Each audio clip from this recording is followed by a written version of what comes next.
Hello, my name is Julia Vacchiano, and today I am presenting my Week 2 assignment, Pest ID and Impact Analysis.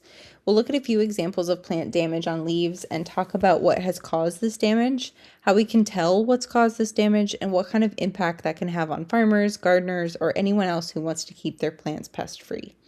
I live in Maine, so there are currently no leaves at all anywhere to be found outside, and I'm using some examples provided in the assignment to kind of create this assignment. And one that I found myself that is a significant pest problem that I have seen in my own work as a grower in the past. So we can just get started on slide 1. So here we can see some insects on a leaf and the damage that presumably that they're causing. It's important to note that just because you see an insect on a leaf, it doesn't necessarily mean that that's what's causing the issue. In this case, however, we can look at the type of damage and confirm that the problem is indeed the shiny green and gold beetles in this picture. The leaf to me looks kind of lacy. There are visible holes and notches, and it looks like the leaf is about to be eaten in its entirety. Chewing mouthparts cause this type of damage, so we know that the insect causing this damage has a chewing mouthpart. Insects in the family Coleoptera or beetles have this type of mouthpart, so we can reasonably assume that the beetles covering the leaves are causing the damage. These beetles are famously everywhere, they're highly invasive, and they're very destructive.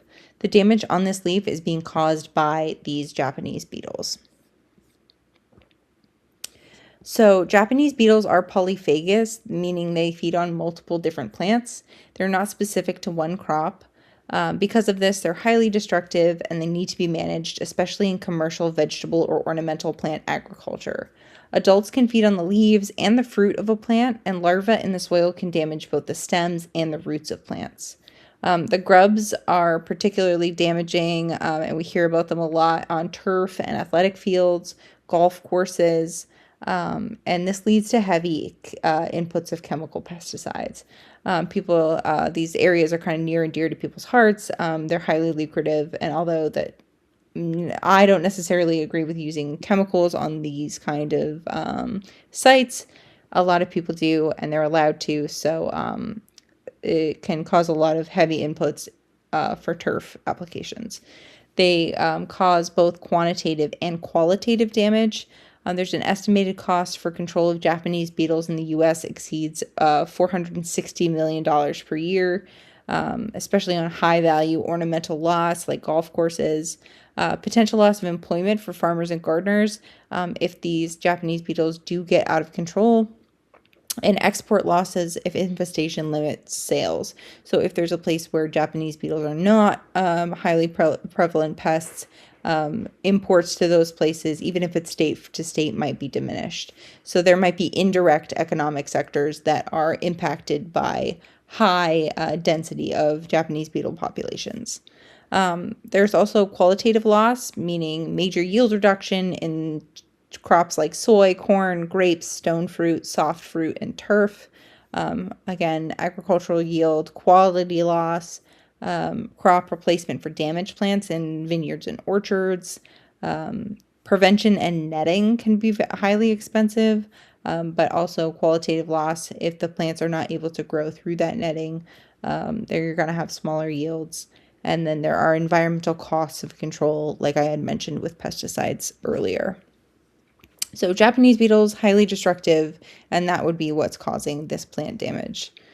Moving on to the next, here we have another leaf with visible damage that looks quite different from the first slide.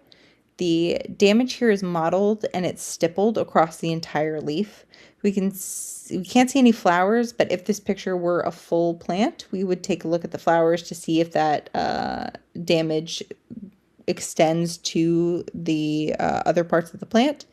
If any fruit were present, we could look at that as well. The underside of this leaf may look a little bit dirty or silvery. And this is an eggplant leaf. I grew eggplant in the greenhouse, and I often found this kind of damage popping up on the leaves. This kind of damage is indicative from a rasping, sucking mouth part. If I saw it, I would most likely put my hand under the leaf and give it a light tap. I would look closely at my hand to see if there were some small tube-like insects. They're often black and orange or yellow. on my palm. So another clear sign that this is a problem is seeing this kind of damage and feeling sharp, quick bites on your hands, wrists, and forearms. These pests are thrips, and they are small, but they can do an incredible amount of damage, and they do bite.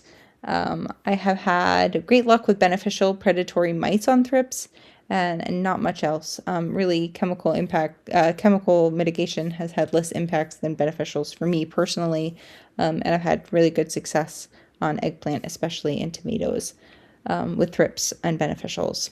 When you see this kind of damage, you need to jump in quickly to address the problem, as they will diminish the value of your crop quickly and irreparably.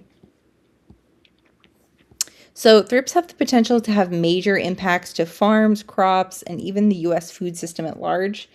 Thrips have the potential to have major economic impacts, and in some instances, there have been losses reported of up to 50% of a crop of tomatoes in California. This is due to the fact that thrips are a major vector of tomato spotted wilt virus and tobacco mosaic virus, also other viruses that affect both food crops and ornamentals. Petunias, things like that. Qualitatively, farms can experience disease proliferation, which is extremely difficult to manage by chemical or non-chemical means, and plants can be affected by both thrips themselves and diseases that will diminish yield and quality. So moving on to our third one here, much like the Japanese beetles in part one, you can see the pests here and very little of the damage. In this picture, there are insects on a leaf in many different life stages, kind of sizes. And then you can also see that there are mummies, which are the skins shed between instars. Oftentimes when you see these pests, you'll see a sticky residue called honeydew, an opportunistic mold that takes advantage of the sugars in the spit and excrement of these piercing sucking insects. These are aphids, and they are very common, highly destructive. You can tell they're aphids because they are in the family Hemiptera. You can tell that by their body structure. They're true bugs, and they are defined as aphids because of the tubercles on their abdomens.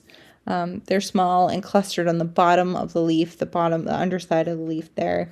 And these look like green peach aphids to me, but they do have kind of a yellow tinge, meaning they could be a young oleander aphid.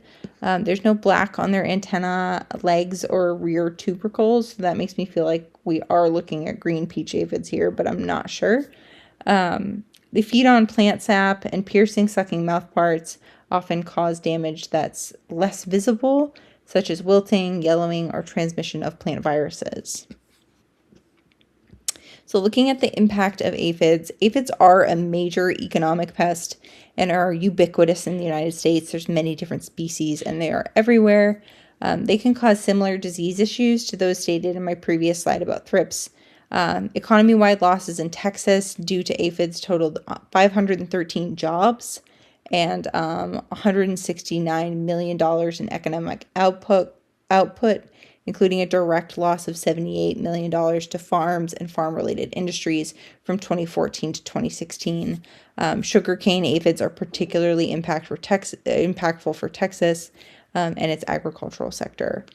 Supporting industries lost an additional $10 million in output to other supporting industries that was lost. So these are highly impactful economic pests. They're extremely difficult to remove. There are chemical and mechanical ways you can remove them, but the ubiquity of them is really what makes them difficult to control. So quantitatively, they can have a huge impact. Qualitatively, even if the treated plants have aphids that reproduce rapidly, they feed on the bottom sides of leaves and they leave behind a clear, sugary honeydew that promotes the growth of black sooty mold, and the mold prohibits growth by blocking the plant's abilities to get resource it needs. That will lower yields and overall lower the quality of plants.